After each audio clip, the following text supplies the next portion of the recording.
Welcome back. You're still watching Newsfeed PM, the late edition. So Johannesburg Mayor Dada Morero handed over the first phase of the Lillian Ngoyi Street rebuilding project. The mayor says the second and final phase is expected to be concluded by August next year. The street was severely damaged after an underground gas explosion during peak hour traffic. That was on the 20th of July in 2023. It caused the street to split into two, killing one person and injuring 48 others. We have, of course, spent just around 192 million to date in an effort to try and rebuild this street. A total of 82 million has been spent on work package 1. And work package 1 refers to where the explosion was, exactly where we are. And 110 million is secured for work package 2, which will begin immediately. We believe that we should be able to conclude work package 2 or phase 2 by 2026 August. This confirms that this project firmly is within budget, and it has not only rebuilt infrastructure, it has also created opportunities.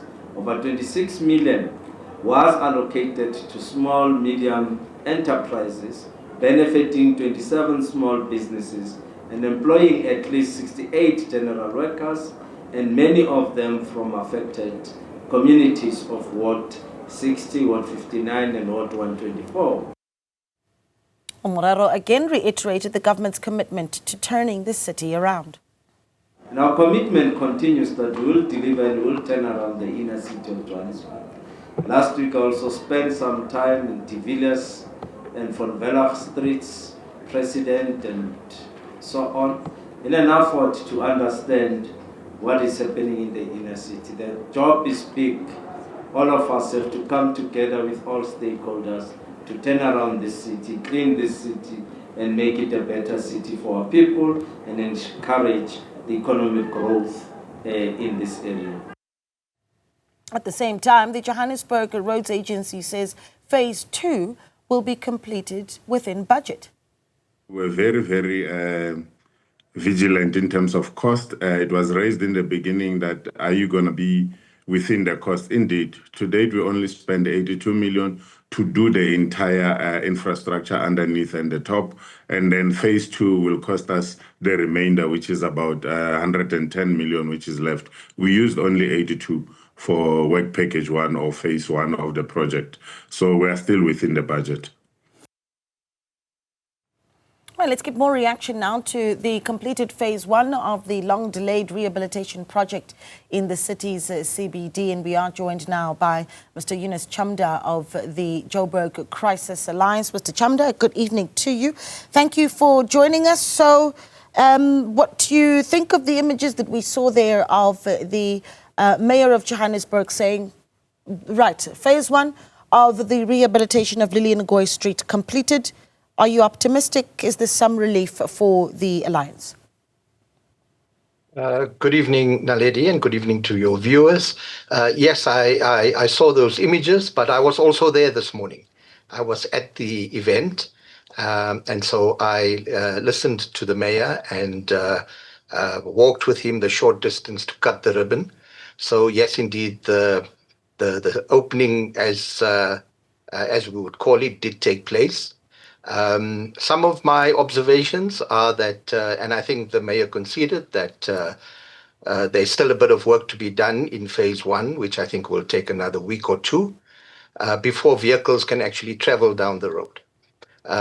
It is somewhat different in that that section is now completed in brick paving rather than tar.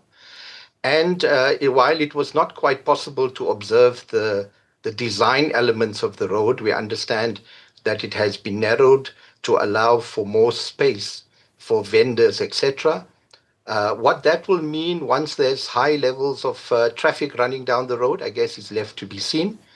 But of course, the big thing was that because this is phase 1 and phase 2 will only be completed by August next year, the full reconciliation of the cost will only be shared at that point. So for us, we have to still wait for that final reconciliation before we can express a view as to what the final cost was. For now, they are indicating there'll be no budget overruns, but let's wait and see. Of course, the one difficulty we always have as civil society is that to put a value to that expenditure and to assess whether indeed what was provided does match the expenditure. Yeah, because the total budget that was expected here was 192, and you hear we were hearing that, of course, they have spent 82 million and 110 million to be spent on phase 2, and you say, I will tally that together in August next year. But we've seen delays in this project, right? I mean, and I imagine that that's part of the concern that you might very well have, is that this was a project that now has taken 2 years, but that wasn't the imagined time at the beginning of the rehabilitation of Lillian Ngoyi Street. Correct, and I think that points towards weaknesses in contract management, in awarding tenders, the fact that the first contractor had to be removed, and of course some money was paid. I think about 19 million was paid to the first contractor, although the city says that at least 20% or so of the project was completed.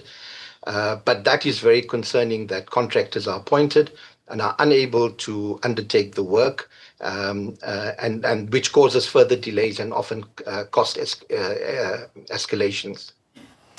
I do want to talk about what the delays have meant, though, and not just when we look at the bottom line and what the repairing of Lilian Goy Street has cost the taxpayer, but more so what it's done to the central business district. I mean, if you think of what we used to call Bree Street back in the day, incredibly vibrant, so many people heavily reliant on the amount of foot traffic and traffic that you have coming on there. So, I mean, just your assessment and what that's done to the abilities of people that rely on that road to be able to put food on the table in that 2 years. I think the impact has been immense. I think that businesses along that road have suffered immensely. To go 2 years with your business literally being brought to a halt, because if you look at even today, when you looked at the construction that is still underway, there's very little, pedestrians walking along the side, and obviously that would impact severely on the business along that street. And you're absolutely right. I mean, Bree Street was a wonderful street in the late 70s when I studied to be a teacher at the Transvaal College of Education. I walked up and down Bree Street every morning and every afternoon. And it was a wonderful street to walk down with all the businesses along that. So, yes, this incident has certainly disrupted the businesses in the area, but also, I think historically it's taken something out of that area. I don't know if anyone would have foreseen the event that we saw 2 years ago with the explosion of Lillian Goy Street. I mean, it was just jarring to say the very least. And ultimately, what we talked about then at the time was what is going on in the underground infrastructure of the Johannesburg CBD. So, what we know, and if there's comfort that we're not going to see an incident like this take place again, that saw 48 people injured and one person losing their life.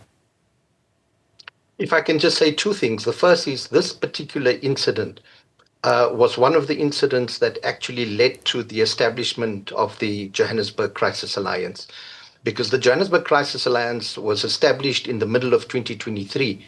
And it was a series of events that shook us up, including the Usinduso fire, and then, of course, this particular explosion. I mean, it really, it was a jolt to everybody as to just how safe is the city, which comes to your second point, and that is that while I was there, one of the officials was talking about, they've now learned what is, what's in the underground servitudes of the city. I think that's scary, because the city should know at all times what is in those underground tunnels and what are potentially risks that exist there, so that that can be maintained correctly. The mayor gave assurances that it's unlikely to happen again, and we just hope that's true because life was lost and several people were injured.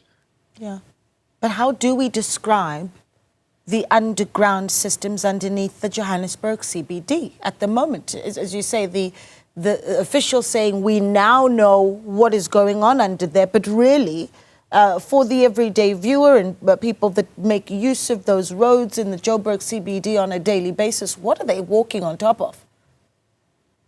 Good question, and I think that the city owes it to the residents and to the people that use the city to be absolutely sure that they know any areas that are potentially risky, and that those things are properly maintained. You can't have a gas buildup that leads to an explosion like we saw. I mean, that was catastrophic. And so the question remains, right? And we wait to perhaps question officials about that. But just before I release you, Mr. Chamda, just I suppose some words of calls to action to officials in the city, the Johannesburg Roads Agency, perhaps on what phase 2 needs to look like and what you want to see from now up until August 2026. Well, we now have a timeline, so we will as the Joburg Crisis Alliance, will hold the city to that timeline. That is, once promises are made, we must hold the city accountable. And so one is the timeline has to be met, but we will also want to scrutinize the final expenditure because, it's 192 million, which is the eventual cost that is being projected.